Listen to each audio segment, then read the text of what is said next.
The following is a presentation of the St. Louis Chess Club. Players from 9 nations converge in St. Louis as USChessChamps.com presents the second annual Summer Chess Classic.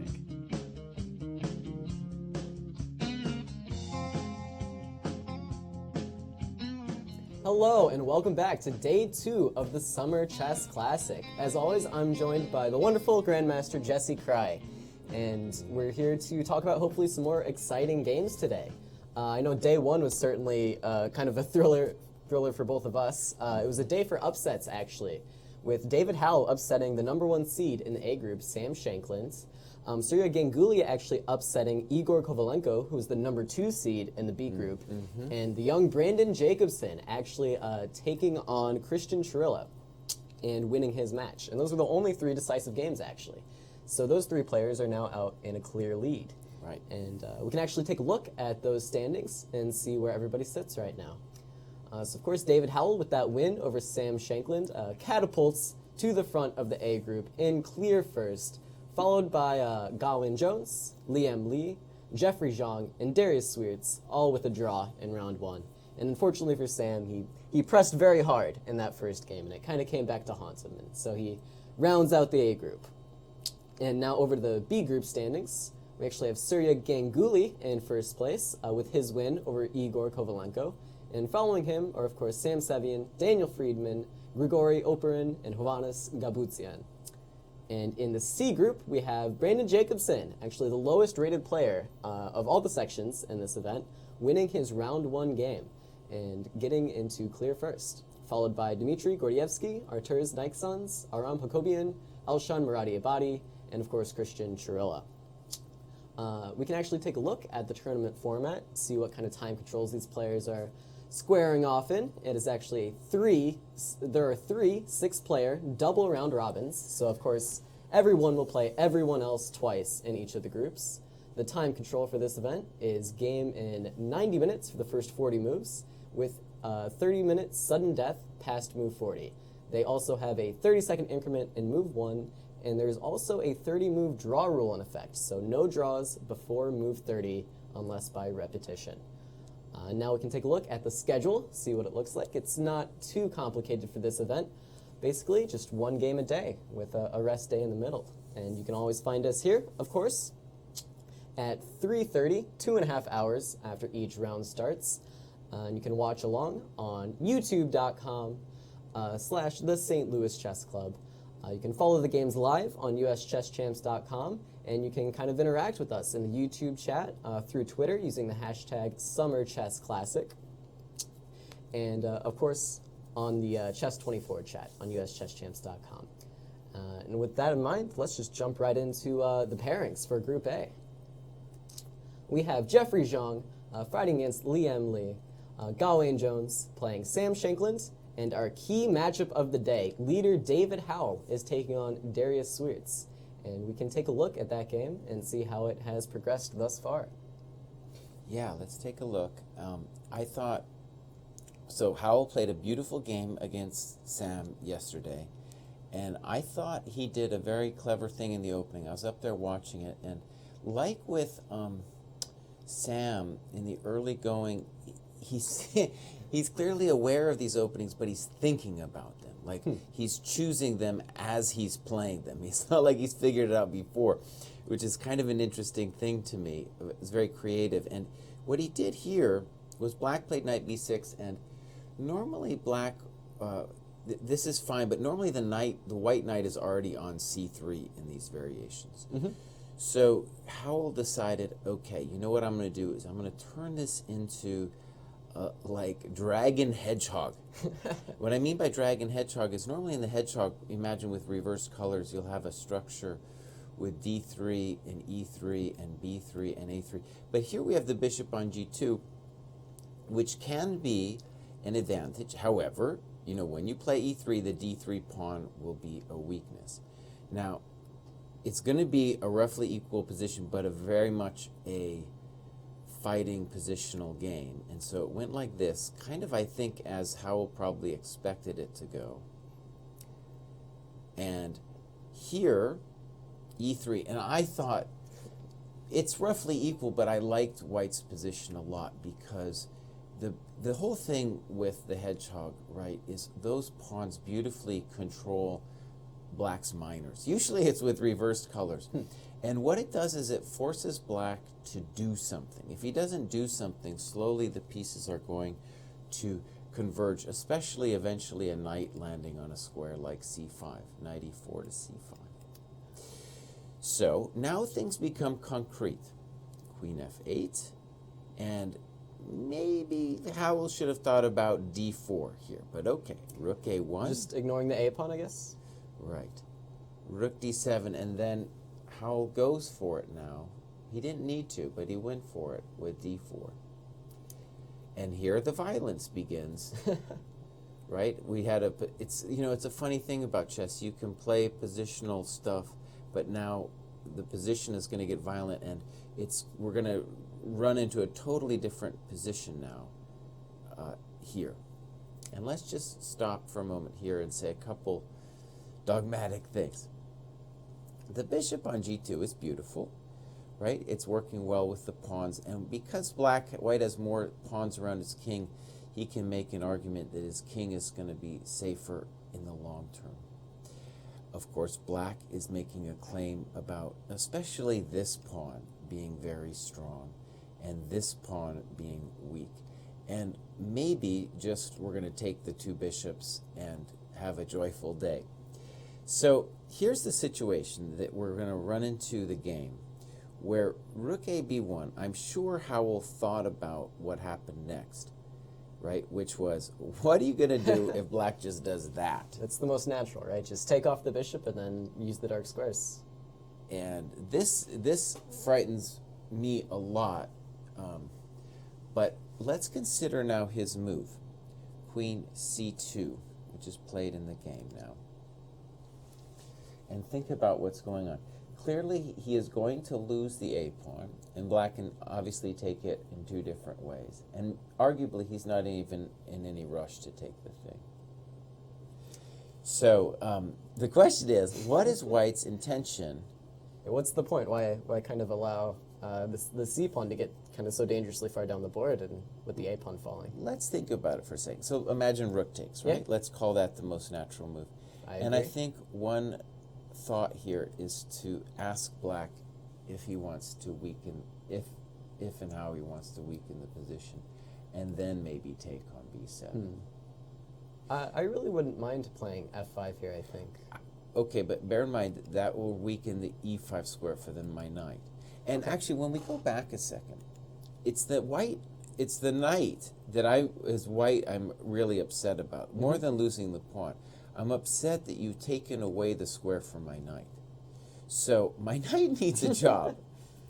So at least if you play f5, my knight will have some thoughts. And he already has some thoughts with going f3 and d4. My claim was just going to be that I can put the bishop on f6 after I play f5 and use that unopposed bishop to kind of keep the knight in check. No, I think it's all going to be fair. I'm just trying to figure out what the idea is. Sure.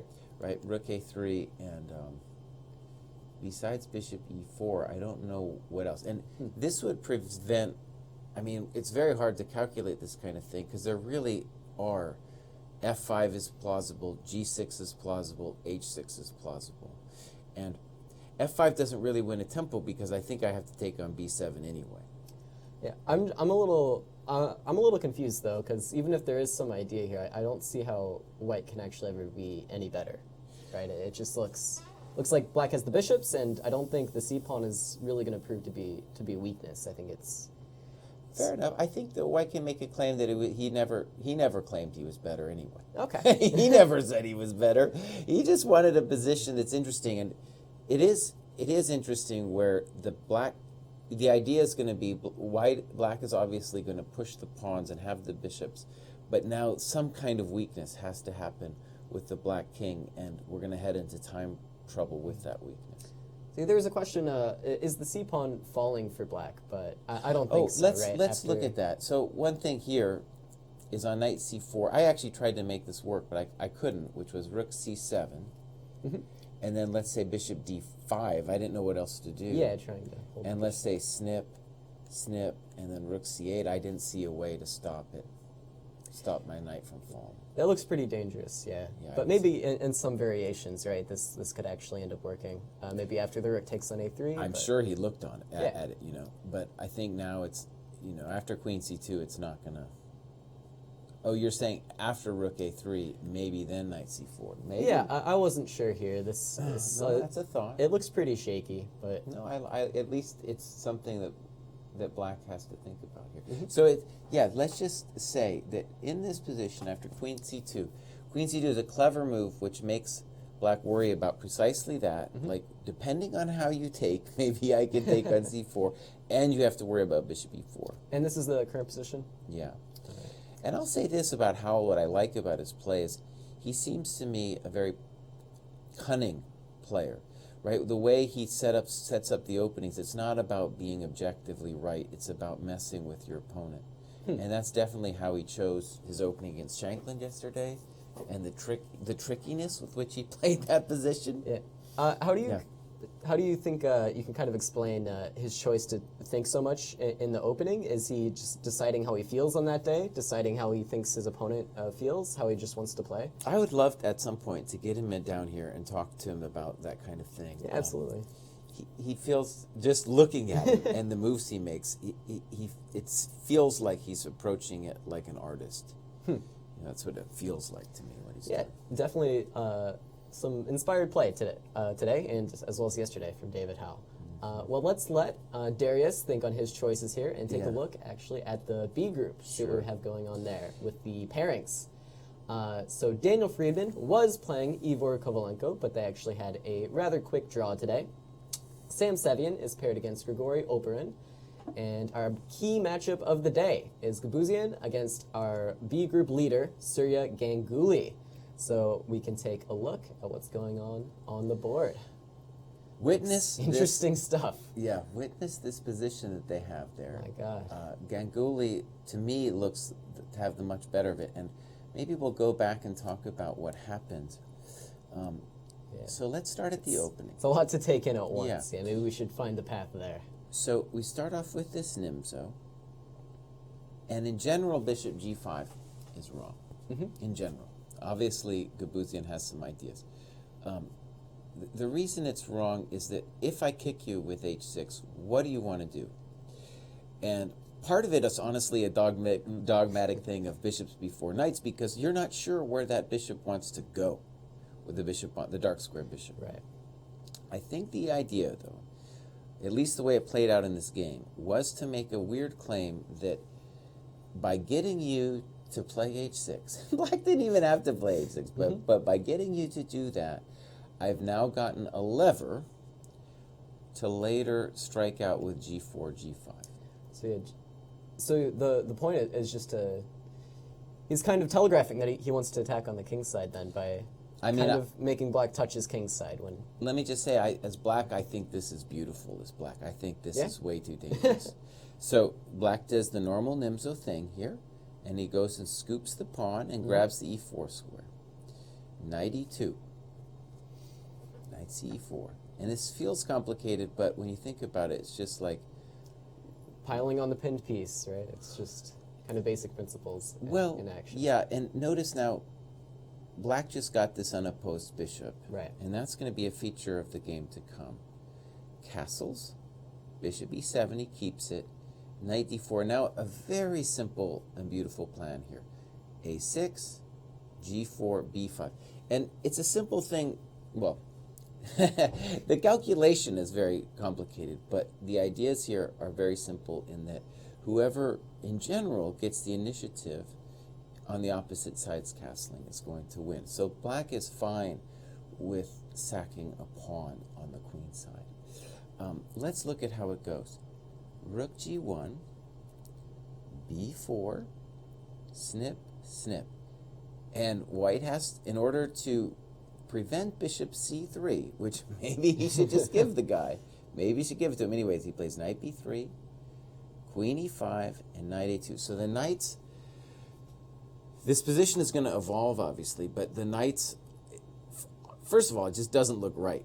Let's just say the Black Not the most common centralized queen looks great, and this g4, g5 is scary, but the knights, of course, are not on the attack. The only claim black can make is something about the knights being good defenders. But honestly, they're going to have to come back. I thought black had many different moves here. Even the simple rook b8, I'm sure, would have been a good move. But it seems to me like white is using the 2 knights in place of the 1 bishop that he gave up earlier, right? Like, you could take off the 2 knights and put a bishop on c3, and the white king might be safer. But Yeah.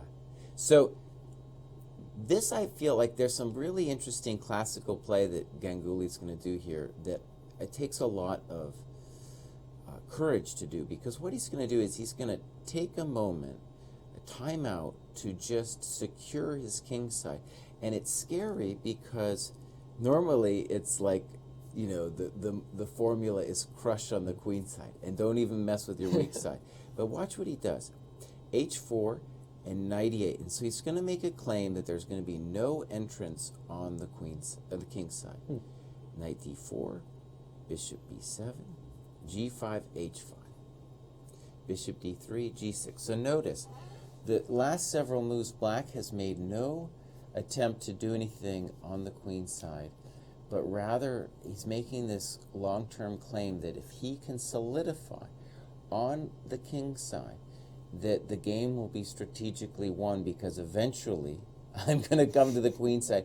And my bishop, right, this one in particular, is going to be a genius. So I did want to ask briefly. So the point of knight e8 isn't that it defends squares, but on g5, there's no longer the tempo on the knight. So that gives you this option to play h5 and kind of close it down. Right, to not have your king side open with g5. That's absolutely right. And I'm sure there were other things to do, but this is very old school, right? Notice all of black's moves have just been tending to his own king side. Wow. Here. Yeah. Rook a8, here it comes. Knight f4. Now let's just say what white is deciding here with knight f4 is that eventually he will have to sack on g6. And that is in principle correct. Whether or not it's actually going to work, he has to do something against the black king, because there's like a time bomb ticking on the white queen side. Queen a5, we go back, king d2. Bold. This is obviously, let's just call this what it is, it's desperation. Bishop f3, queen b6. And here we are, very unpleasant position. Excellently played by Ganguly, where I don't see the sack happening on g6. The bishop on e7 is beautiful, and here we actually have a couple moves being played. Actually, a bunch of moves played. So the b pawn looks Rook a2. Now things are, of course, heating up in all these rounds. Bishop d6, bishop e5. Oh, that was nice. That was very nice. The pieces just keep improving. And now we're going to say you can take the pawn if you want. Rook fc8. And he does take on b2 now. So let's just look. The point is, like, the end game is completely lost because the white king will continue to be under attack. Right. So white plays knight d4. And I think one of the big challenges for Ganguly here is you have so many nice options, but you only have 12 minutes left. I just want to say I admire this game a lot, and I especially admire the way he activated the dark square bishop to be part of this attack here and solidified the king. It's over. There's no more king side attack for white now. So we just need to do something about our bishop. And so the big problems for white, I guess, are just the king safety, and then maybe this advanced structure on the king side, pushing h4 and g5 kind of makes some weaknesses. Yeah, there's weaknesses all over the place, yeah. But white, I mean, he still needs to play good moves. And what white's trying to make is some kind of claim that this bishop doesn't have a good square. Honestly, it seems like he has multiple good squares. But, yeah. Definitely, I guess, the time pressure might be the biggest factor for black then, like you were saying, is deciding between all these different options with only the 11 minutes on the clock. Well, I'm sure he's looking for a knockout blow right now, you know. There's not always one there, though, and that's sometimes the problem. Yeah. So we can actually check on the C group then. Let's check while on this Brandon's game, yeah. Still kind of cooks up, kind of heats up. Our pairings in the C group are Christian Trilla playing against Elshan Maradi Abadi, and Aram Hakobian playing against Artur's Nixons. And our key matchup of the day, Group C leader Brandon Jacobson playing Dmitry Gordievsky. And he actually has the white pieces again. That's something I didn't realize yesterday. Is he had 2 whites in a row to start the tournament. Right, and he is very good with both yesterday and today. I feel like he's playing great chess. Actually, I thought you had the quote of the day after we did our broadcast. We on the interview yesterday. Brandon told me something I didn't realize. The guy is. I knew he was 15. I didn't understand that he's already going to Columbia. Yeah, it's a lot. And so Caleb was like, "Oh man, just go off and solve cancer or something. Cure a just disease. go cure a disease or something. You have no business doing it. What are you doing?" He is playing beautiful chess here. Of course he is. I would say white is better in this position, and I just want to back up to demonstrate some of his skills. This bishop b5 Sicilian we're seeing a lot of. Both before the World Championship and now after, with Fabi and Carlsen playing this position. Now you can take on c6, you can castle. We do this line here. Fabi, by the way, in this position played b4 against Carlsen. And, in that game I really was thinking that Fabi had him. But Carlsen just calmly dealt with that. Anyways, takes. Painful memories. We're going to go positional. And here, Gordievsky plays, this is where like weird GM stuff is interesting. So Gordievsky plays queen c7, and just about everyone else in this position played queen e7. Does it make a big difference? Maybe. The queen on e7, let's just put this here, has more scope later to the king side, even though it doesn't feel like it's important now. Also scope to the queen side, and we'll talk about why that might be important. And on c7, also maybe taking away a square for the knight to do a little dance to d4. Interesting. So anyways, that's why I think, my layman's understanding of why queen e7 is more popular than what Gordievsky played queen c7. Okay, so let's look. Bishop e3, b6, h3, knight f6, knight d2. Let me just say a couple basic things. This is a simple setup where white is putting his pawns in the light squares and has this beautiful bishop here, right? So the idea is, even though he doesn't have a light square bishop, he's going to use his pawns to fight for the light squares. Castles. And here, there are, to my understanding, really 2 plans for white. One is a3 and b4. And the other is as in the game with a4. And they're 2 totally different plans. a3, b4 really aims to open it up on the queen side. And a4 is trying to get this positional squeeze that we're going to get in the game, where the knight sits on c4, b6 has to be babysat, and we're going to slowly do this, I don't even know, let's call it pressure on the king side. It's not necessarily an attack yet. Right.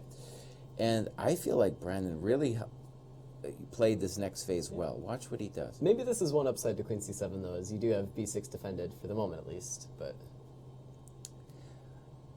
Bishop h6, and now, so we're tickling the king a little bit. Knight h2. that's a nice move, yeah. Knight g4, and now black sadly gives away his pride, the unopposed light square bishop. And in general, I feel like the dynamic of these positions, and we get a lot of them these days, both especially with this opening, and also in the Berlin with the unopposed bishop, and then the compensation for white is the messed up pawns, the c pawns. So black gives that up, and let's just talk about this position for a second. Black is worse because the bishop is bad and the knight is worse too. So it's like white doesn't have like a winning position, Right. but he has two better minor pieces. And watch what he does. Knight f6. We're not going to take it and let the bishop out. No, we're just going to ask the knight what it wants. And unfortunately for Gordievsky, I think he chose. You know, if you're a fighter, you don't want to just say to yourself, "Okay, now I'm worse," because that's what would happen there if you did that. So instead, you play knight h5, and now the knight is terrible. Well, it went from being bad on d7 to bad on h5, but Right. was it a step up in the world is the question. No, the knight is terrible. Yeah. So this is suffering. It's not, this is a real massage position. I'm sure that we're going to still see it in the game that's a massage position, and Jacobson doesn't even have that much time. So, but let's go through it. f6, bishop e3, rook d8, queen e2, bishop g7. You can feel it. It's like the black pieces need a lot before they get back into having a job in life. Rook a d1, and black trades all the rooks off. Now, some of the, maybe c3 we could criticize, but in general, white is holding the advantage that he had. Bishop f8, king f7.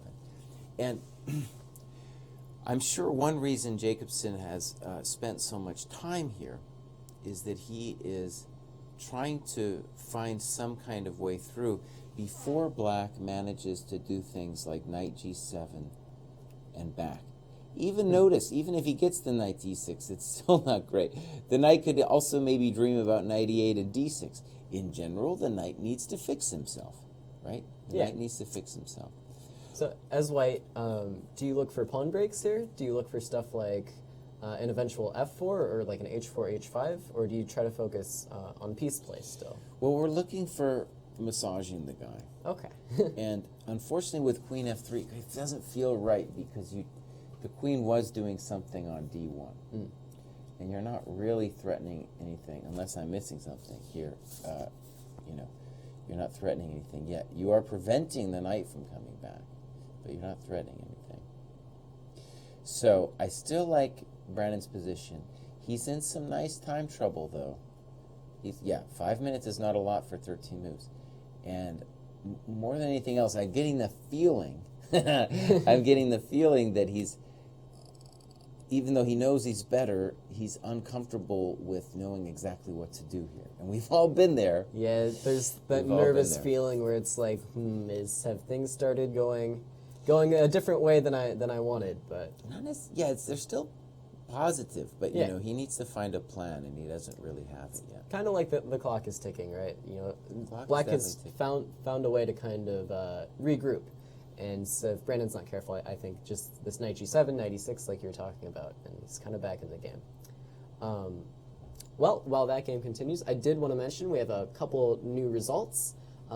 Over in the B group, actually, Sam Sevian has drawn his game against Grigory Oparin, as well as in the C group, Christian Trilla has drawn Elshan Muradiabadi. So 2 more draws today. Right. So far, so peaceful. But I think I saw in the YouTube chat that one of our other games was actually heating up quite a bit. Well, there's a lot of games that are heating up, yeah. So Let's check in on the Howell game, because we were Sure. talking about that earlier. Let's see what happens. So on queen c2, bishop a3 happens, and I think the reason is you'd like to play rook a3, but maybe you got to worry about knight c4. And here, my intuition was bishop e4 first, but we can do it later after rook b7 as well. In fact, this makes sense where we're gonna tag the rook on a8 for a tempo, and then probably come back to e4. So the very simple dynamic. It might look peaceful. It might look peaceful, but basically, white has to generate play against the black king, or else. This is the famous or else, because the pawn will come. And it's going to be, this is not as peaceful as it looks. The white king is simply better, and moves, he can throw the h-pawn up later as well. So Yeah, I don't know. This is the type of position I would get very nervous with white pieces. Even if it's objectively okay for him, I would always prefer to be on the side with that, kind of sense of inevitability, right? Whose side has a sense of inevitability? I think black does with the C pawn, right? The C pawn's not going anywhere, and unless something happens, square by square, that pawn's going to get down the board. I think that's my sense of the position. Okay. But yeah, I think it's double-edged, but I guess I would rather be white. fair enough. The thing too is even though everybody likes the two bishops, rook b7 was just played. We're going to assume bishop takes. Everybody likes the two bishops, but this knight is going to be a real jerk because if any kind of weakness happens on the king side, like your f5 move, then he's going to start bouncing around, and he already is looking at this d4 square. So, yeah, now intuitively I'm going to say this. I think black would like an exchange of rooks because that will make the chances for white mating you less. By you, I mean black. I agree, and somehow to my eyes it seems easier to push that pawn forward if the rooks do get off the board. And I think that's why black played rook d8 here. It's trying to keep that knight from going too far, or if it does want to go somewhere, you have to allow this rook trade. So this is a really interesting position. This is definitely time pressure. And one of the nice things, I don't know if it's a nice thing, about time pressure is, people at this level can play very great moves for a series of moves. But then when you get here and both sides are coming around 10 minutes, just by experience, I'll say there's going to be a lot of mistakes played. Especially with so many moves to be played, right? They need another 13, 14 moves in this position. Mm-hmm. So I would say intuitively, rook a1, followed by moving the knight or bishop to e4, is kind of what it's looking at. You could consider other things, though, like rook b1. You could consider bishop e4. And you could consider the rook trade, but yeah, I don't like it. I don't like it. But even then, I really don't, well, I was about to say white shouldn't worry too much, but you don't trade the rooks. All right. Well, before these games get too crazy in time pressure, I did actually want to take a quick look at the prize funds for this event, because that's something we haven't done yet. And so there's actually quite a bit at stake here. First place in the A group is playing for $12,000 with a total prize fund of $40,000. And over in the B group, we have a first place prize of $6,000, total prize fund of $21,000. And in the C group, we have a first place prize of $4,000 with a total prize fund of $14,000. And this is actually double, in most cases, what the Classic Series normally has. So it's nice to see the money behind these tournaments kind of growing a bit. Although, of course, a lot of these players are just here for the chess, want to improve their game, want to get some more experience. Right. Let's look at the Shanklin game. All right. Over to Sam Shanklin. So, Shanklin lost yesterday, probably overpressed, definitely overpressed, but beautiful game by Howell. And Shanklin came out fighting, and I will say this, I copied Shanklin recently. I had a game against GM Sergei Ehrenberg, and I saw that Shanklin came up with a system here, this system that he played, and I liked it a lot for black. Is Shanklin special? This is the Shanklin special. And, he doesn't always play the French, so I'm going to guess that he saw that Gawain played this variation as white and said, okay, let's go for it. You can also play bishop d6 here, but he goes queen c7, and we get this position.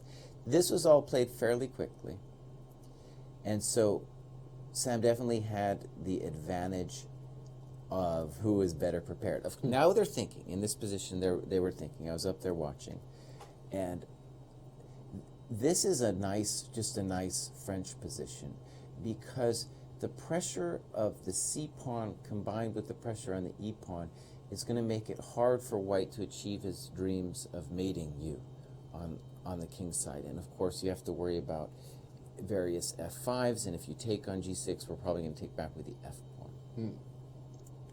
So c4, snip, snip. This position looks like it shouldn't be that scary for white, but the problem is, and this happens a lot when you play against the French, is that your e pawn is just a weakness, whereas you could argue about the c pawn, but the e pawn here is a little bit easier for black to get to, especially with that fat rook on d5. And something I always wonder about in positions like these are the drawbacks to getting a move like f4 in, if white could achieve it. Is that something white actually wants to do, or is that kind of too weakening in a lot of cases? Depends on the position. In general, though, it's clear that, and you can see this with the move h4, is that the virtue of the pawn on e5 is that white gains space on the queen side. And by virtue of that space, he's allowed to make some weaknesses with moves like h4. But unfortunately, when you've traded off some, you don't really have that much juice here. And by juice, I just mean attacking potential. Wood to throw on the fire against the black king. And now, I like Sam's position a lot. We've got the d file, and we've got the weakness. And watch what he does. Rook c4, queen b6, knight c6. What is he going for? We're looking for the octopus over here. All right. Rook c5, knight b4, knight d3. Rook takes, rook takes. Beautiful pawn sacrifice. I assume we're going to get it back, but it's a beautiful pawn sacrifice, and white played rook c2. And Gawain Jones, one of the reasons I wanted to look at this is Gawain's under an immense amount of time pressure, and black definitely with a nice position, and a variety of moves that he can now play. He can play, let's just say the obvious. He can play knight e5 and knight b2, but that's his octopus. Yeah. You don't want to touch that knight, right? You've worked hard to get it to d3, and it's almost perfectly placed. But let's say that both of those are very pleasant for black, even knight e5, because then you're the one on the attack, and that pawn on h5 will probably go as well. So knight e5 is very pleasant. Knight b2 might even be playable. I guess I would worry that some kind of queen b3 is going to exchange the queens. But even there, black's still coming back to d3 whenever he wants. So, and the other thing, in addition to those two moves, is I'm sure Sam is also looking to see if he doesn't have some kind of strengthening move, because white's not really threatening anything now. Yeah, of course, knights always need squares. Black's knight has found one, and I'm not sure that white's knight is going to have anywhere nice to sit on in the near future. Well, he's sitting where he's going to sit. He's not going anywhere from from there. there. Home, I guess. But so one thing I just want to say I admire about Sam is, he lost a rough game yesterday, and it went after we stopped the broadcast. We said that he was in big trouble and probably losing, but that thing, it ended up going a long, went a long 50 distance. more moves or something. And he didn't follow the ancient Russian instructions to try to get a draw the next round. He's clearly came out. He lost to one English guy, and now he's going after the next. And he's thinking hard on it. He knows it's a pleasant position. One thing, too, I've known Sam since he was a kid, and one thing I'm interested in the way he's improved his chess is that, to my understanding anyway, he's really focused on calculation. And so if you can calculate deeply in a position like this, especially when your opponent's got 3 minutes, it's a really important advantage. Whereas I could imagine just playing a move like knight e5 on, let's call it principle or intuition, right? Definitely. With that in mind, do we want to take a look at the last game in Group A? Sure. Jeffrey Zhang against Leigh. Sure. All right, so here we have Jeffrey Zhang, and this actually looks like one of the craziest games of the day. I have no idea what's going on here, but Black's king is sitting out on f6 with no cover whatsoever. A little bit frightening if I were Leigh here. Well, and we should also say that Jeffrey is, again, he doesn't care about his king either. Just left it on e1 for the day. Yeah, this was a very bizarre opening. I'll show it to you guys. So we get this business. And, okay, knight c6. It's a little weird. Black intends, though, knight e7. So, okay. This all happens. a5's a little weird. a4, okay. Now, In an old school way, you'd say, oh, white's going to play c4. Well, no. And then c6, I'm going to say I also didn't entirely understand. Knight e4 takes, and now this is a real mystery move to me. I really didn't get it. I really didn't get it. With bishop g3, which is like encouraging black to play knight f5. In general, just on a superficial glance, it looks to me like that white is better in this position. The unopposed bishop seems strong. The center pawns seem nice. So I didn't get this move. Yeah, I don't understand it either, but... Okay, bishop e2, and now g6, apparently with notions of playing h5, h4. Now, some humans would castle here. Bishop f4 instead. g5. We start this little game. My goodness. King g7. Here we come. It looks very nice for white here. This looks very nice. And by the way, you know, Jeffrey is playing so many different openings now. It's kind of mind-boggling to me. I think he's just realized that he's a good chess player. It almost doesn't matter how he gets there in the end. You know, it's all chess to Jeffrey. But this is obviously great. Rook a6, queen c5, and he's allowing him to come take on g3 if he wants. All right, check to the miserable queen. Check to the miserable king. Check to the king. And, I mean... This looks... Black must be lost, right? Well, probably, but it's kind of a question, is the white queen going to get sidelined? My question was, can you play, I guess, rook b... I guess you can't play rook b5 because there's a queen g3 check. Right. Wanted to take advantage of that c pawn pin. Let's play the noob variation. Okay. Let's say let's say we just move the queen and then it's still it's maybe c5. But you know, c5 you're opening this diagonal to the king too.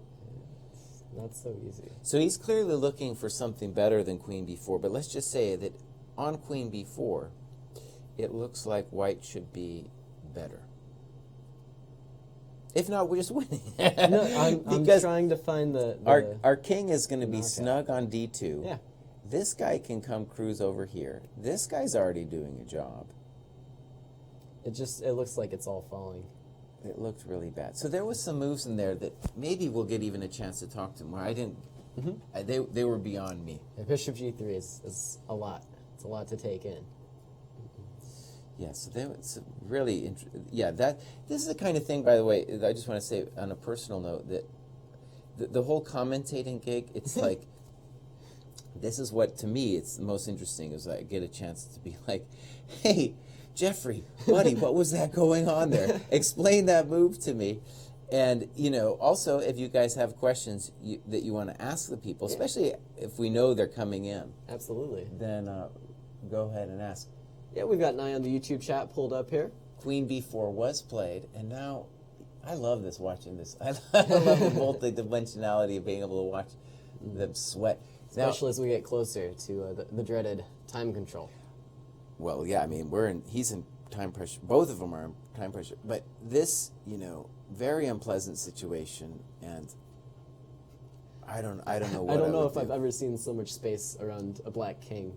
He's almost got like a whole 4x4 square of just nothing around the king.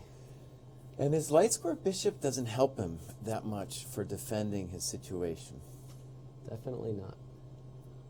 So what do you try as black here? Do you try queen takes g3 and hope the queen can be a nice defender? Maybe, but then you're going to owe me a tempo with your rook once you take on g3. That's very true. I would say I think I owe you a lot of things here. that in general, if the white king can safely sit on d2 without counterplay, black will get mated. There's no question about that. So he needs to find some way to avoid getting to get counterplay, and you know, obviously it's a tall order. Wow, it's tough to suggest moves for black here. You know, I'm guessing he's going to play c5, just because if the white king gets to d2, it's just hard to imagine. He plays rook f5. Let's take a look. All right. Oh, it's not updated, but I can update it.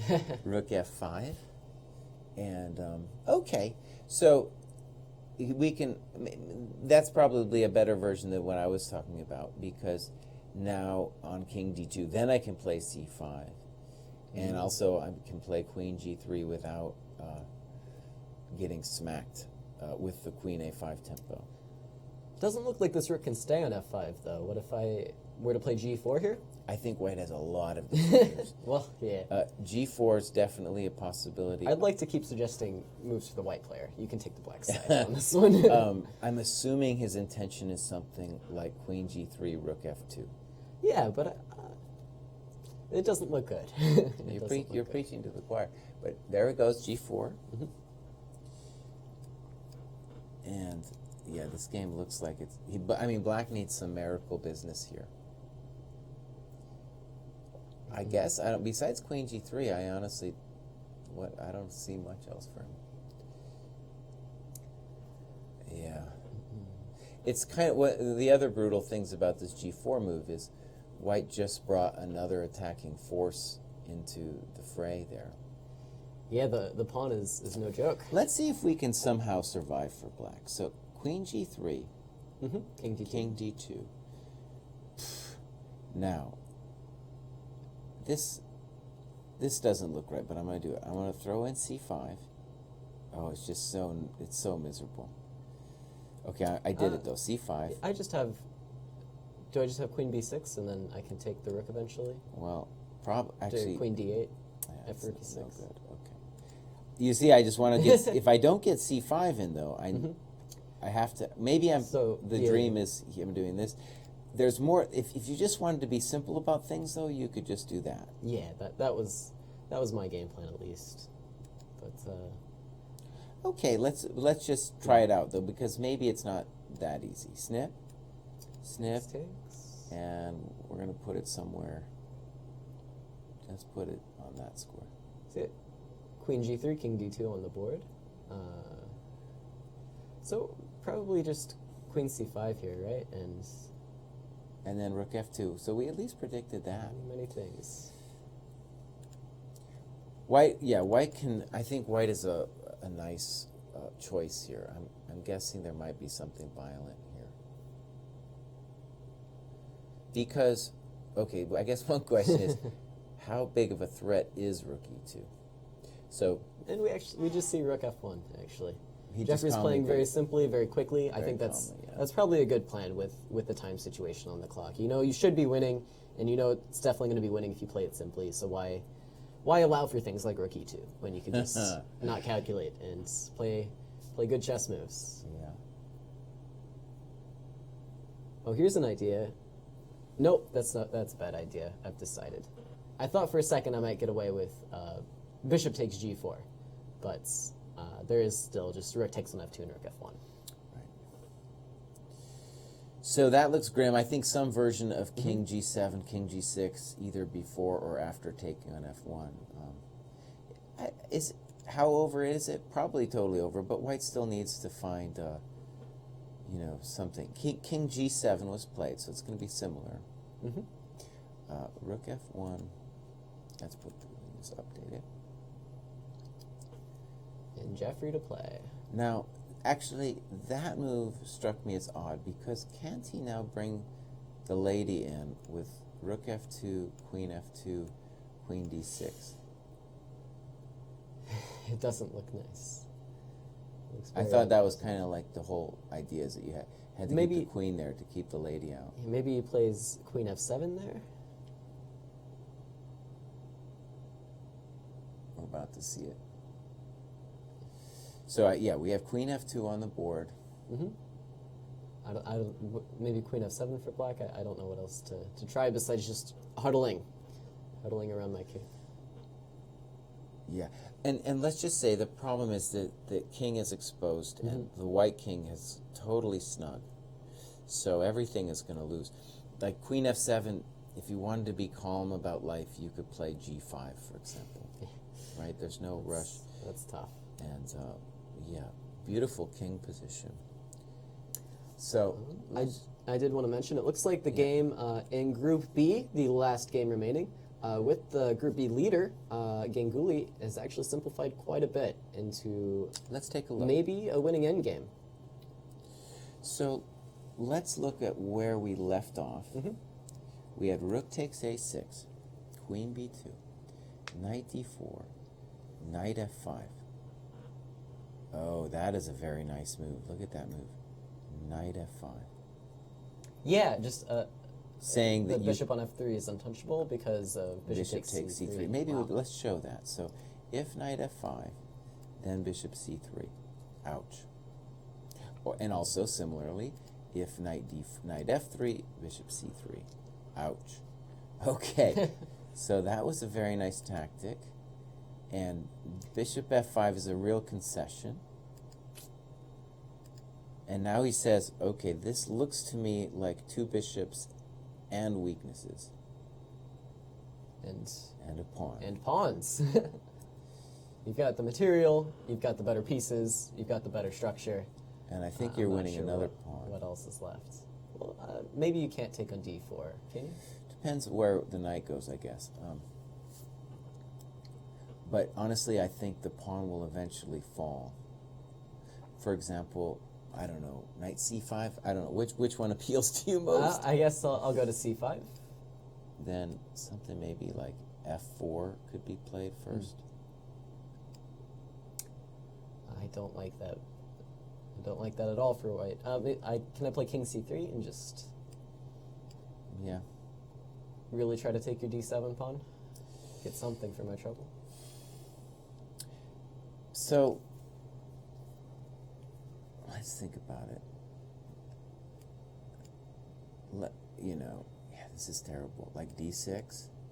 Yeah, that move gave me some trepidation. I guess I'll play knight d7 and try to attack your king with my only two remaining pieces. Yeah, there's so much bummer here. Like, black had so many different moves. He did check first, but like bishop c6 even. Oh, man. That might be a winner.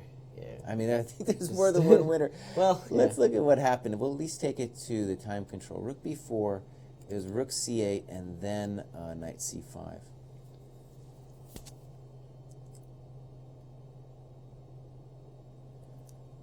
So let's just show that the tactic is that if here, I was thinking might have a problem. maybe white shouldn't have gone for this though, because can you take and play rook c4? And how is that rook endgame look?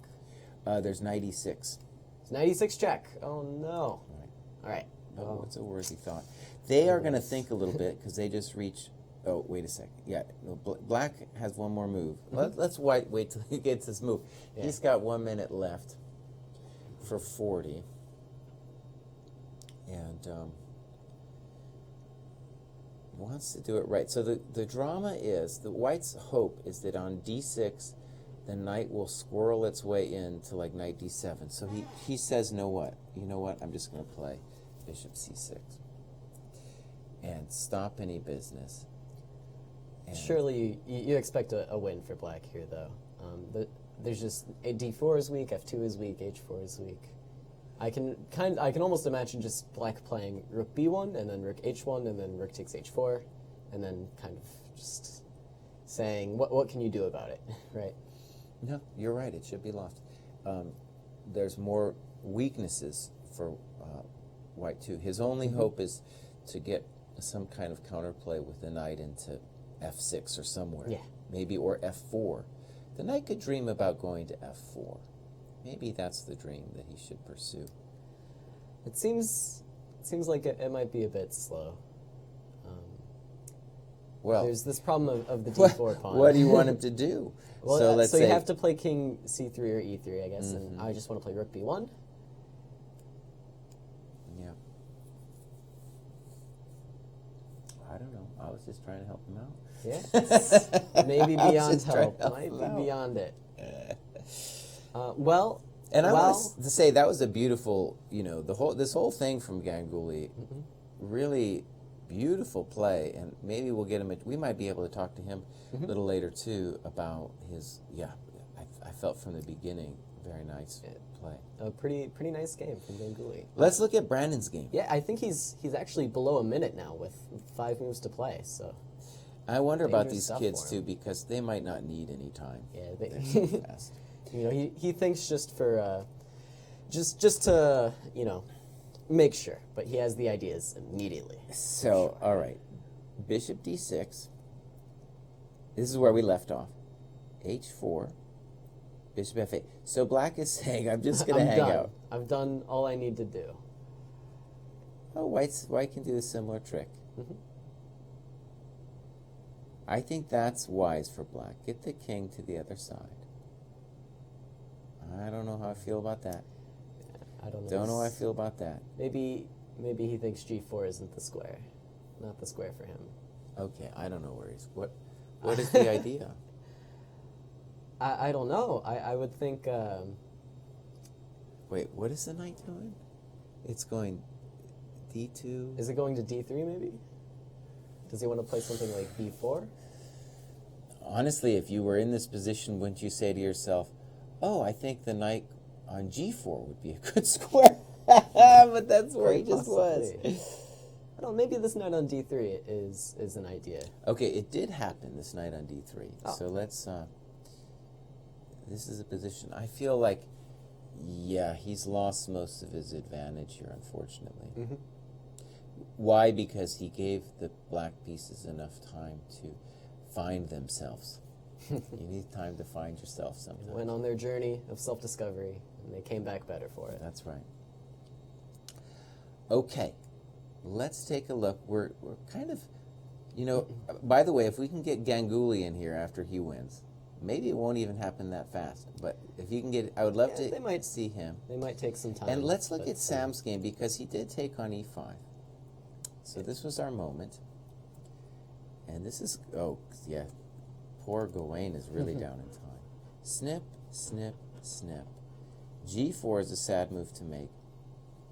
And I'll just say it dogmatically, being a dogmatist as I am, the general thing about these positions is that in the heavy endgame, the situation of the king is like the most paramount thing, especially on a practical level. So the white is trying to actually say something like, you know what, I will eventually get counterplay because of the light squares, some kind of dirty check. But of course, this is something black should be able to deal with, even by playing G6 if he has to. So the queen threatens to come in. This looks very pleasant.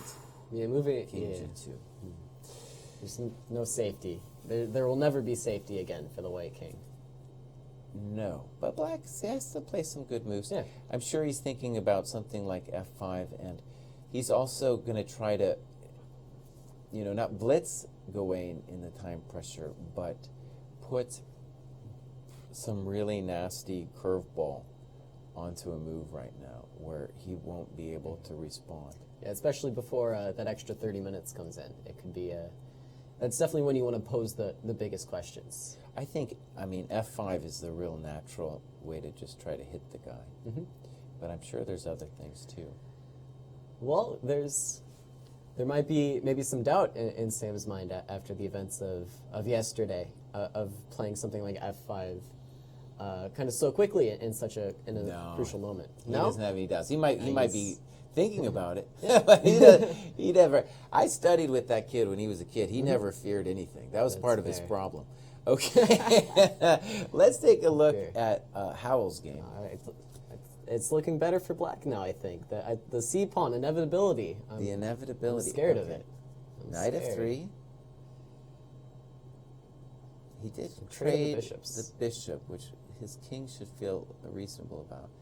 Then was this trade forced? Yeah, I don't know if I like Queen D5. Well, I think he's trying to say he's worried. So I think he is, well, there's a question mark. Is he, who's playing for the win? So let's see. Knight d4. Can I? I can't. I wanted to take it and feel No. really good about my c pawn, but it does not quite work. So can I just push my pawn then? c3. You got to be careful because you're not threatening anything, and king f1, king e2 is coming. Well, no, I am kinda threatening close. to take the knight, right? Yeah, If I'm okay, playing but I king mean, f1. like I can do rook b8, c8, and then you got to worry about my king coming in. Sure. But okay, definitely c3 is a candidate. It's honestly hard for black to come up with a different idea than c3.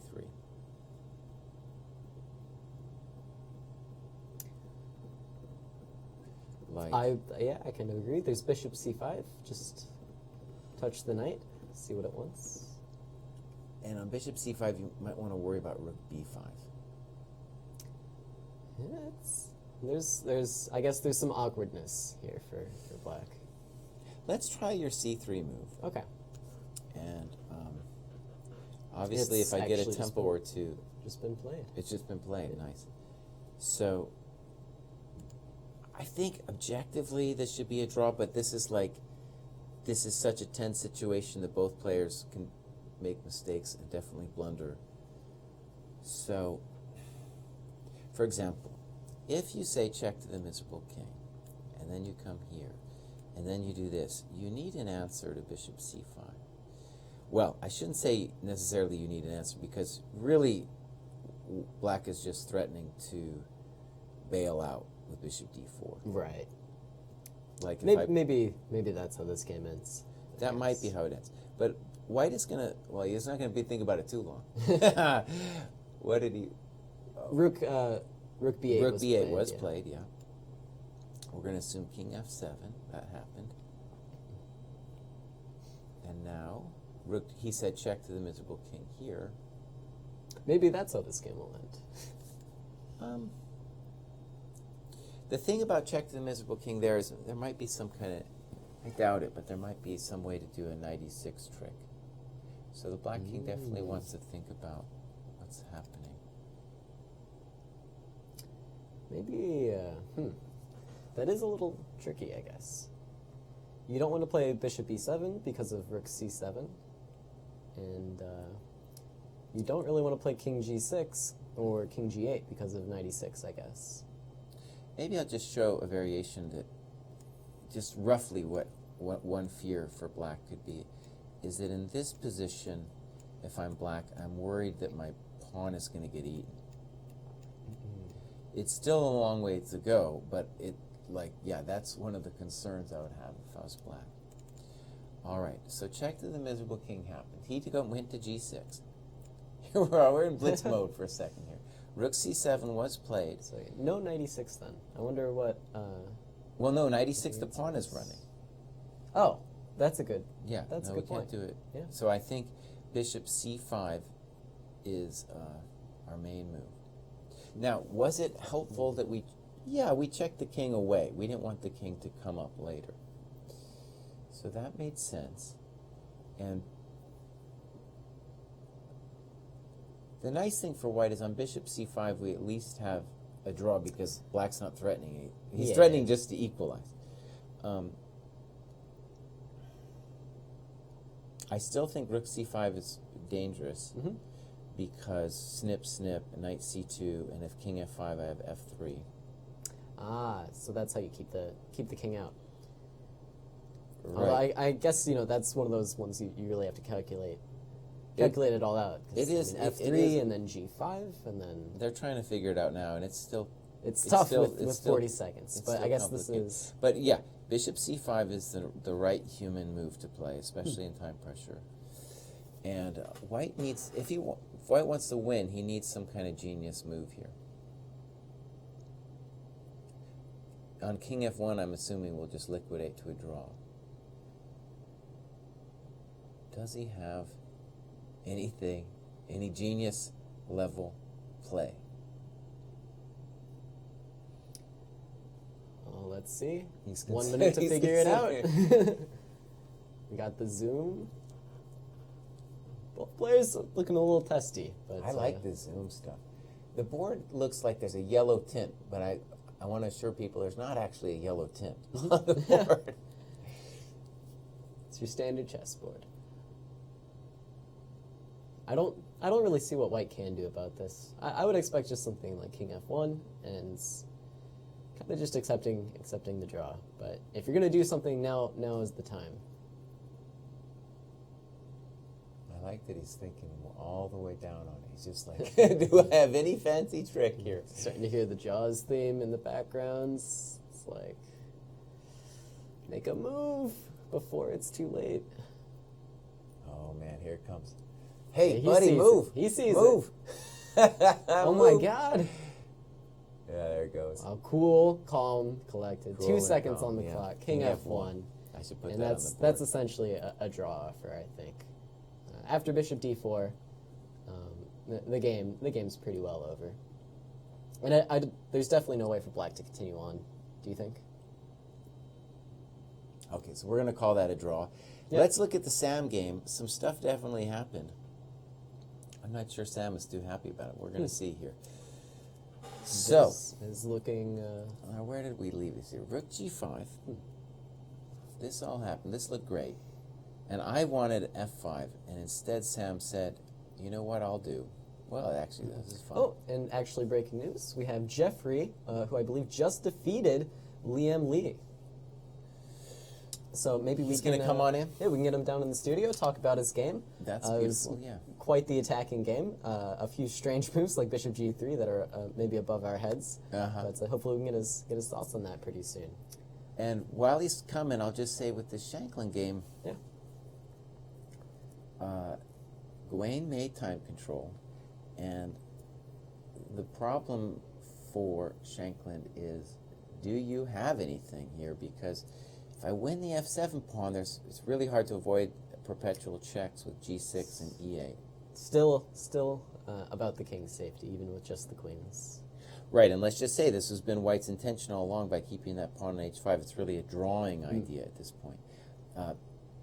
If we get Sam in, I'm going to ask him, in this position, buddy, why did you play like F5? My goodness. Rook D2, he's winning. He is winning a pawn, so that well was true. But then on Queen C7, he needs something special. He might be able to. I mean, he's obviously looking for something special, but I don't know quite what it is. It's quite difficult to find. Maybe he wants to. I was just going to say take on A2 and then try to grab that long B1 to H7 diagonal and stay out of perpetuals that way, but all your pawns are just falling. Right? Well, the E6 pawn would fall, Yeah. right? That, honestly, it might be something he thinks about. And so it went snip, and then Shanklin, I guess, what is a draw offer, right, with A5? Yeah, that's it for this game. So that's actually the last game in the Group A section here. So that leaves us with Jeffrey Zhang winning his game against Leigh, David Howell drawing his game against Sweerts, and then we fully expect White to go for the draw here after Queen G6 and Queen E8, just a simple perpetual. And while we're waiting for Jeffrey to come down, let's just take a quick look at this Ganguly game. We're expecting Black to win this thing. Caleb's method was to brutally go for Rook B1, Rook H1, Rook H4. Taking the long way around. And seems okay to me. There might be other tricks. Obviously, you can throw in F4 right now as well. It almost seems, why not? Why not play F4? Yeah, I guess after King D3, a big relevant point is now the D3 square is occupied, so the knight can't come through the D3 square to someplace like F4, where it would like to be. And the bummer is, though, even if we do it this way and the knight comes, the knight didn't make it in time. It's not in time. That's a shame. Not in time, yeah. I assume White is dreaming about playing Rook D8. It doesn't seem like it's ever going to be enough. Yeah, it's It's not a very ambitious dream taking a D pawn here. I don't think Could it's... I do? I mean, he's obviously has to dream. You got to dream. And it's official now. Sam Shankland has drawn his game against Galway and Jones. And yeah, maybe we will get Sam down in the studio after Jeffrey then, if we find the We time. got the time. I was going to say that could be a dream here with D5 here, this position. At least you're fighting for something. Yeah, of course there's those famous F and H pawn rook end games where they're somehow miraculously drawn, but well, it's they're more still like a ways if off away from on that, I ED. guess. It's more like the knight wants to dream about somehow touching that guy. I see. You know, it's a ways off, but at least we're doing something. Now F4 was played. That makes a lot more sense. So F4 check, King D3, Rook B2. This just looks completely over. It's not nice. It's not nice what's happening. Yeah.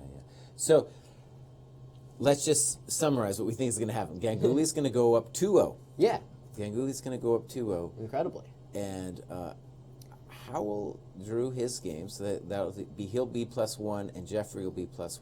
Mm-hmm. And then we're still, we haven't talked about Brandon in a long time. Let's go, while we're waiting for Jeffrey, let's look at Brandon. His game continues on. His game continues on, and so he did actually launch that H pawn up the board. So this is his idea, I guess, to kind of probe is at some point maybe taking on G6 and trying to. I have to say this knight F8. It What doesn't is he? feel. Oh, he wants to play knight D7 to F6 or something. I guess. So anything could still happen. Wait a second. So knight F8, we're threatening this pawn on C4. Let's assume B3 comes. What's the next move? It's always. You could alpha 0 him with H6. Aha! The classic. Just take all your space, and then say, I have more space, and win the game somehow. So that third part that I never really quite get is winning the game somehow. Well, I meant with alpha 0 is like the computer in a lot of weird positions played H6 and no one understood why. Yeah, there was an interesting line that I was shown in the Caro-Kann that Alpha Zero likes to play, where it plays A4, and then it plays A5, and then it plays A6, and it's on move like 9. But it does like that the rook pawn space. So yeah, this game is still going on. There's one other game actually in the C group. I don't believe we've taken a look at it We yet. haven't looked at it at all. Jacobian and Nixons.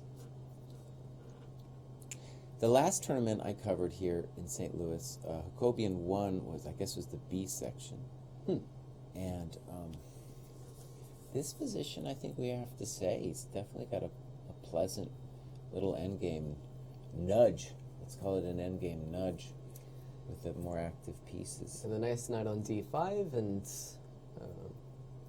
so much space on the queen side that C7 doesn't really feel so comfortable where it's at.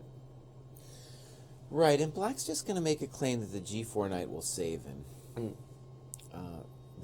Let's just say the obvious bummer is that this square is the blockade square and the knight's covering it. The white knight's covering it. But it's not so clear, like, what do you do next? How do you coordinate the rooks? I guess a dream would be rook D3, something like that. Yeah, even then you got to worry about knight H2. But something like that to activate the rooks on. Maybe trying to plant a rook on the F5 square. Something like F takes G, King takes G, maybe King E2 first, and then rook F5. Eyeing that H pawn would be my go-to plan here, I think. And in general, white should keep the tension as long as he can, though. So King E2 first, and then make some decisions. This is very concrete because Black just committed with G6. So clearly he's saying that he wants this tension. So presumably what he's going to if he takes on F5, I don't quite like the looks of this opening of the F file.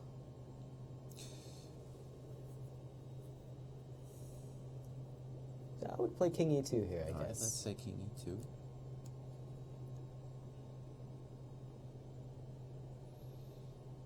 Something like that.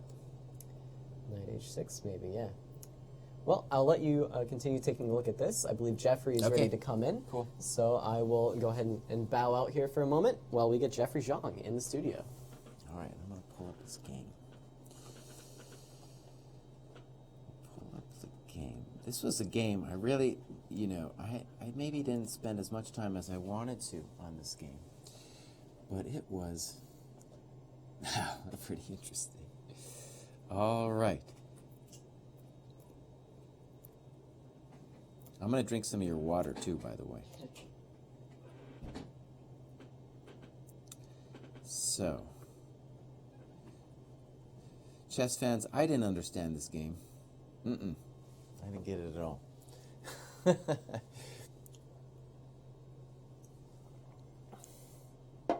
Send in your questions. Maybe we'll get them up here for Jeffrey. So we have Jeffrey in the studio, and the first thing I want to say to Jeffrey is, while we're getting set up, sometimes I feel like I understand what's going on. In this game, I really didn't have any understanding of what was going on. Where should we begin?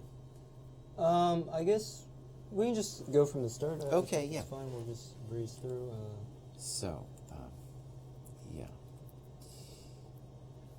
Knight f3. This is the new kind of thing, I guess. And tell us about this approach.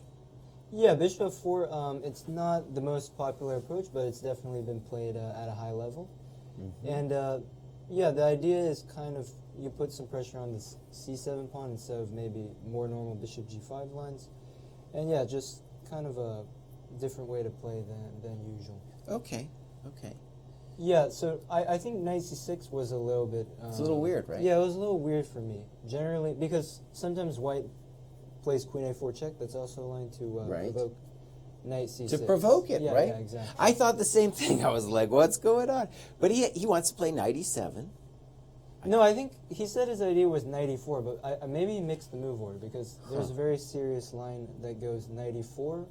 So in this position. Yeah, knight e4, rook c1, g5, let's say bishop e3, and now knight they usually take on c3. So after bishop e3. Yeah, takes, and then knight c6. Maybe he was trying to reach something like this. Yeah. And this is quite That's double-edged. complicated, yeah. But in the game, it seemed like I got a pleasant position, so Right. I played rook c1. Because, yeah, usually when they castle, they're putting the pawn on c6, which maybe looks more natural than the knight. But, okay, he goes knight e7. Now, queen b3 I liked. My idea already was if he takes on c3, I would take with the pawn and play for a quick c4. And you just want the bishop d6 trade if he goes back.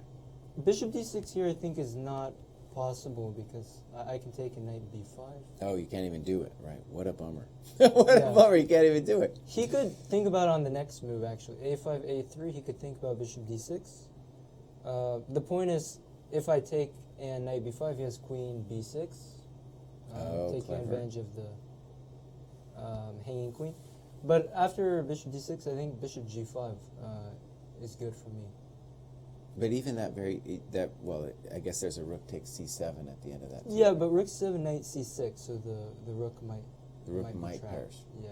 But it might just be there forever. It might be forever. Hopefully it is, but Okay, I wasn't sure. So he snipped, and it's funny when you introduce this position because I felt like this kind of light square stuff was what he was after when he went for this position, right? And then planted everything on the light squares.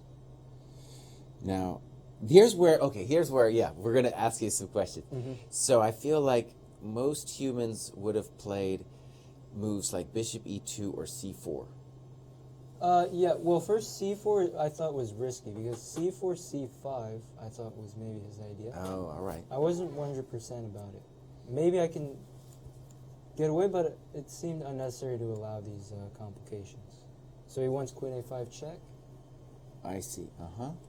Yeah, and I wasn't sure.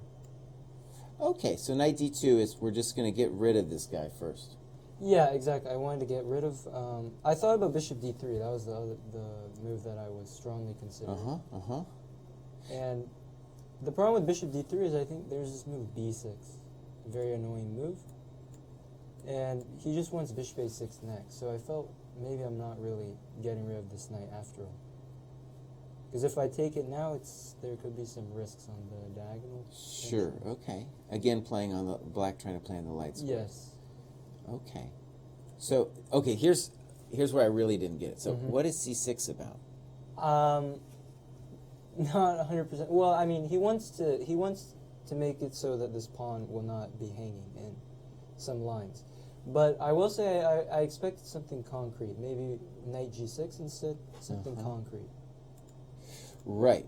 Bishop g3, f5, something like this. Yeah, something violent. He needs to do something violent before your position Yeah, improves. before I just play bishop e2. Even some weird move like knight h4, I don't know. Fair enough, yeah. Right. Knight h4 I wasn't worried about because I thought I could always simplify. For example, if you go knight h4, Okay. I thought, okay, first of all, I'm not in any rush. Let me just play no rush. c4 here first. Start with c4. Sure. Yeah, and I'm just saying, like, well, let's put it this way. You've got to do something because white has the long-term trend with this beautiful bishop. Right, yeah. Right? And also I like my pawn structure on queen side. I feel like b7 could be weak, a4 could be weak. Okay, so at least we agree. I understand where you're coming from on that one. Now I want to really ask you, though. Tell me about that move. Yeah, Tell me about basically, that okay, one. c4 is the obvious move, and maybe it was actually correct. Okay. But I was afraid of, again, knight g6, bishop g3, f5. And he just wants to blast it with f4. And it might still be good for me, but I didn't really want it to go into. Because, okay, I would like to play c5 here. The idea is if he goes f4 now, I will throw in a check on c4, king h8. Let's take with a pawn, for example. Knight takes. And castle, and this position should be very good for me. But you were worried about bishop e6. I was worried about bishop e6, yes. Right. I was worried about bishop e6, and now it wasn't as clear, because let's say bishop d6, very obvious move. He goes rook f7. And the point is, let's say I make a random move, bishop e2, very logical. Okay. The point is he has this move, b5, and now he doesn't have this backward pawn anymore on b7. And once he puts bishop on d5, it's actually very hard to see what I'm trying to do. And he might already be better here. So that's kind of some lines that concern me. Huh, okay. Interesting. Yeah, I think... Yeah, if we got this definitely wouldn't have been nice for me. So that's why, I wasn't sure. Okay. So this is like a prophylactic move. Yes. And... If he goes f5 now, or, okay, first if he goes knight g6. Okay, let's look. Now the idea is h4. And right. it's quite annoying to deal with. Okay. All right. I'm That's coming fair. around to it. You're teaching me. That's deep. Because, it feels weird because it feels like, oh, you're inviting knight f5. Yes. I'm not actually sure that it was a good move, but Right. just explain my reasoning. Right. Okay. And if f5, I think maybe I also go h4. I wasn't sure. So just so the chess fans get some of the ideas, and on f5? I might also play h4. Just make sure this bishop stays alive. There's no f4. Okay, I'll play devil's advocate, knight d5. Yes, knight d5, okay. So the idea is if I go c4, f4 anyway, right? Right, and like you pointed out, the moment you play c4, you also have to worry about later queen a5s. Actually, this might be a problem. Like, I might have to go bishop c4, but I don't love this move. But then he feels better about life. Let's not go h4 actually. So c4 and h6 transposition. I had an idea to play queen b4. I'm not sure if I would go for that, but just kind of to get this d6 square for the bishop. Queen b4. Is that right? Yes. Also, I don't love this move, but maybe it's okay. Because again, you can play knight d5, for example. Right. And I'm not sure. Yeah, I don't know. Knight d5. Maybe okay, but maybe in this case, let's go bishop c4. I like this a little better. I like this version better. We'll get this opposite card of bishops, and should be pleasant for me still. I assume you go king h8 to get out of the thing. Sure. Okay. And I guess I can simply take. And whatever you take, probably c4. I can't take with queen. Yeah. Right. And c4. But no, actually this should be very good, because I'll plant this bishop on e5. And this should be very good for me, I believe. Okay, so that's interesting. Queen b4. I just want to say it feels a little funny. Yes, Queen it b4. it does. Yeah. Like, okay, I don't know. King h8 is a move. Okay, but right, we don't want to spend forever. But that's Yeah. some of your thinking behind Right, Bishop yeah. g3. Okay, because I was mystified. I mean, I have a feeling the engine will not like the move, but Uh-huh. I just wanted to avoid some things. No, it's good. I'm sure I and others appreciate just seeing what you were thinking about. So yeah, knight f5, bishop. Yeah, so now his idea is to come after this bishop somehow with h5, Right. and the bishop runs out of squares in some lines. And I'm assuming you just felt that if he took on g3, you would be Yeah, I'd better. be very happy. Yeah, because all these pawns are on light squares, and it should be better for me. I would guess. So in another, I mean, obviously Black has a lot of different plans here, but he could just simply wait until you castle Yes. and then yes. and then do his. Although business. I have waiting moves too, like you'll see, I had a lot of ways to improve before castling. Like I played c4 and rook b1, and I can castle whenever I want, I think. So we were discussing after the game, maybe rook a5 was Yeah. another way to play, Right. with the idea also to support h5 from afar. And just develop his rook, leave the bishop on c8. Yeah. Yeah.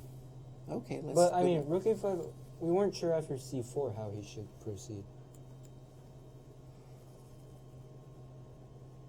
Because the question is whether h5 is working or not. Because if it works, it's great, but the question is, does it work? So, for example, h5, I'll try to take.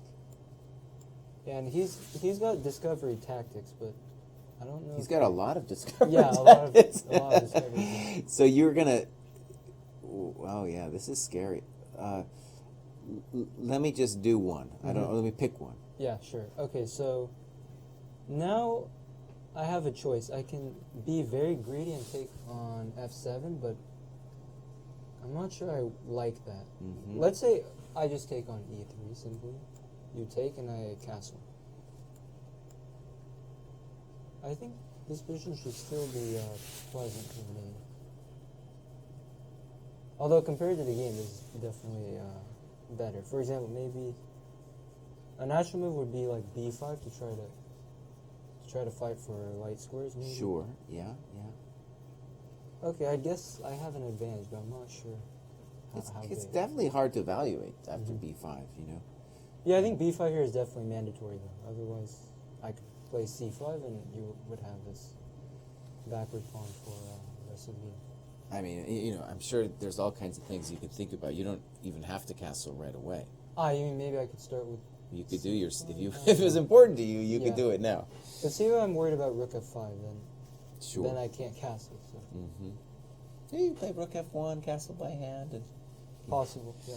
okay. So g6. So this is a violent attempt to go Yes. after your bishop, and now you guys are really going to do a dance. Yeah, now we're a dance. Yeah, this was dance. Because if he's threatening h5 now, very serious threat. So I wanted to meet h5 with h3. That was the idea. Right. h5, h3. Okay, so let's just say, put that on the board. If h5, the idea of this dance is if h5, then we play h3, and our beautiful bishop will live for another day, where it will not only defend the white king, but be a jerk over here. Yeah, big jerk. Yeah. Yeah, and But maybe someday land on e5. I wasn't 100% sure, like, if he could try some attack. So, for example, let's go g5 here. I wasn't sure where to put bishop. Let's go to... maybe I would actually go to e5 to try to provoke f6. Could be useful. Let's say knight h4. Sure. Castle. And yeah, he has ideas to attack me, but I'm not sure they work. For example, g4 is an idea and queen d7 is another idea, but I don't think they work, to be honest. Scary though. Yeah, it looks scary, but Yeah. I think he doesn't have enough attackers. Okay, well, let's keep going here. So g5. Yeah, in the game he played g5. And this was an important moment, actually, because originally I was thinking just to go back simply, bishop g3. Because now there's no h5. Right. But the problem was I thought he could actually still play h5. Okay. And the concept is if I take, he goes g4. Nice. And the idea is, okay, I don't think I can take because of knight g3. And if I don't take, he's threatening knight g7 to pick up the bishop. Or queen g5, right? Or queen g5, exactly. I was thinking, yeah, bishop f4 does, or actually bishop f4 does Queen anything, h4. yeah. So yeah, basically this is what I saw, and now it's, I don't think I can actually save material. I see. So Okay, I can go h3. There's h3, but then he takes on g3 and queen g5, which should be kind of a disaster. yeah, definitely Takes on g3, counterplay. Yeah. Okay, so the intention is to. Yeah, so I provoke f6, and now the difference is bishop g3, h5, takes g4. Now there's no threat because I have g6 square for bishop, and he also cut off the queen. So I believe that So at the very least, you can do that. at the very least, yeah. Right. I was thinking maybe bishop f4, but yeah, I see. I should have a way out. Okay, this is beautiful. All right. Yeah, so I there's just say as a fan watching this, maybe not paying attention to the other games, this was like, yeah, it's fun to hear you explain it because I was like, I don't know. No, but I don't okay, know but what's going on. to be perfectly honest, Yeah. during the game I was also confused. Too. Right. So it was kind of bizarre what was happening. So he goes king g7, I guess, just to get out of this diagonal. But I feel the king is not that safe there, as you'll see in a second, because I go c4, and now there's always these ideas to open this diagonal, and the king might not feel too comfortable there. And so we're saying that the h5 again doesn't work for some reason. Okay, now my idea of h5, I wasn't sure if I could take or not, to be honest, but I knew that I also had this move h4, which I was also happy with. The idea is I think he has to try to take on g3, fg, and now I think he has to try to attack g3, queen d6 maybe or something. But now I can just ignore. I can take on g5. And now you'll see what I was saying earlier. After queen g3, king d2. If he takes with queen, I go rook h5, and if he takes with pawn, d5 check should be crushing. So what's nice too is already in these variations you've foreseen the pocket. Exactly, that it's a very nice pocket actually. Yeah. It's so safe. Yeah. Beautiful. Okay, queen e7. Yeah, rook b1. I really like this move because now I'm kind of gaining the zone on the queen side, because once I control all these squares, it's very easy for me. And now my idea is just queen b4. All these endgames are very unpleasant for black. And yeah, I always meet h5 with h4, so it's just very difficult. That's beautiful. Okay, queen f7. Yeah, now queen b6, I did queen c7, get an endgame. Yeah, now rook e8, he wants to meet queen c7 with rook e7. Rook e7, right. But now the problem is after h4, I have these ideas of taking on bishop h5 to exploit the rook being there. Right, let's draw an arrow for that one. Okay, yeah. And also, I guess you'd seen this idea, and so you were just like, let's do it. And right, if he doesn't play knight g3, but now this is already big trouble, isn't it? I think it's very big trouble. Like, yeah, hg is just a big trouble. I might go king d2 on, And I can also castle, by the way. Castling is also there. Sure. So yeah, I thought this is very close to losing already. Yeah, and I'm going to guess there's some other violent opening variation that you're familiar with where this structure happens. Yes. You have this whole... Yeah, okay, good. Well, let's roll through this. It seemed like this was lost. Yes. The main point is, okay, instead of Yeah. rook a5, because rook a5 looked bad, but the point is if he takes on g3, king d2, queen g5, I'm not going to the endgame. I go queen d6. Right. Clear threat, queen c7. Yeah. He can give a check on a5, but it doesn't do anything, because king c2. And now, I think rook takes b7 is still a threat, and also rook h5, so there's just too much. Yeah, going on. way too much. Yeah, and this bishop is like a spectator. Yeah, it's Just still a spectator. spectator. Yeah. Okay, so right, this was already big time trouble, and we just assumed this had to be losing here, because your king. I assumed rook g5 would maybe be more resilient. At least, okay, but it's lost. It's so, lost. Yeah. Okay, well, let's roll through it just because it was a nice Sure. finish. And you had other moves, I figured, but this was just like I'm not the sure if I classical. cleaned it up the best way, to be honest. I want to say though, I predicted this. Viewers will know. I was just like, just do this, just play g5. Oh yeah, no, you did the right thing. Look at that. Oh yeah, simple chess. Oh man. Yeah, that's the end. Beautiful game, Jeffrey. Let me ask you something. It seems to me you are playing, you from the last tournament too, I watched you. You like violence, and you are playing a lot of different openings. Is that right? I like to mix it up generally. Like yesterday, you played the Caro, and before normally I think of you as the Sicilian Yeah, player. I don't actually. That's definitely not my main opening. All right. Okay, well, we're going to be following your games. This is great fun, and it's got to be a hard battle. I mean, you're going for 2,700, I presume, and it's rougher than all get out, right? Yeah. Oh man, what do you think? Just real quick, what do you think the biggest challenge is for you to get to 2,700? I think it's a little psychological because I have been quite stagnant recently for the last maybe 2-3 years around the same. So it is psychological. It's a huge milestone, but I'm still very ready for the challenge and hopefully can keep it going. All right. Well, you heard it here. We'll be following your games. Thank you very much for coming down. Thanks. All right. So, chess fans, I think we're going to wrap it up there. And we will see you tomorrow. Same time, same place. We're not wrapping it up? No, we're not wrapping. Okay, fine. Sorry. We have to have Caleb come in here and formally wrap it up, I think. While he's getting his seat, let's just review. Sam ended up drawing the game. Real bummer. Igor Friedman, of course, is a draw. Ganguly is still going on, but we're assuming that's a win. That F-pawn's crushed him. Yeah, So, definitely interesting games today. yeah.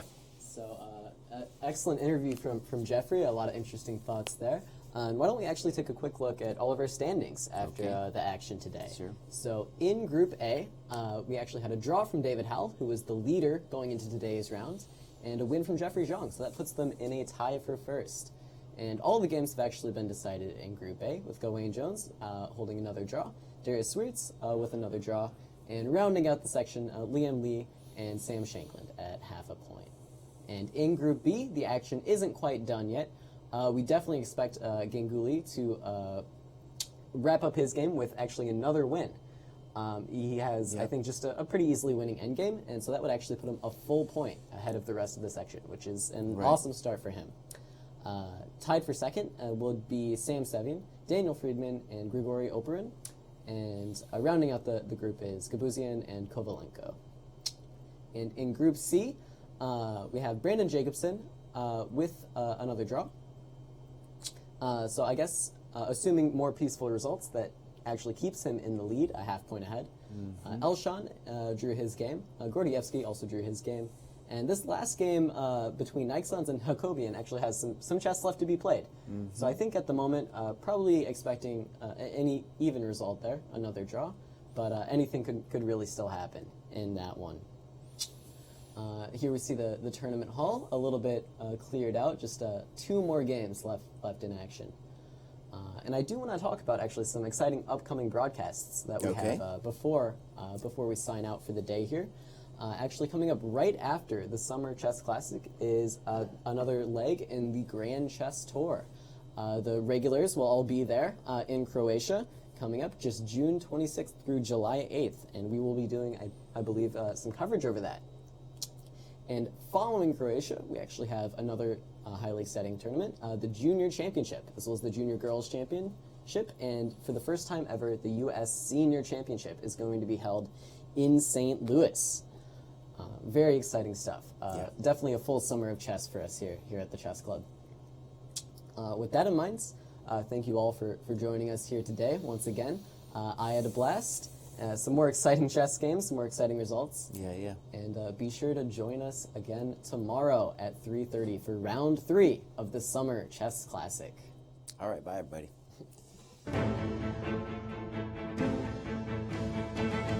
This has been a presentation of the St. Louis Chess Club.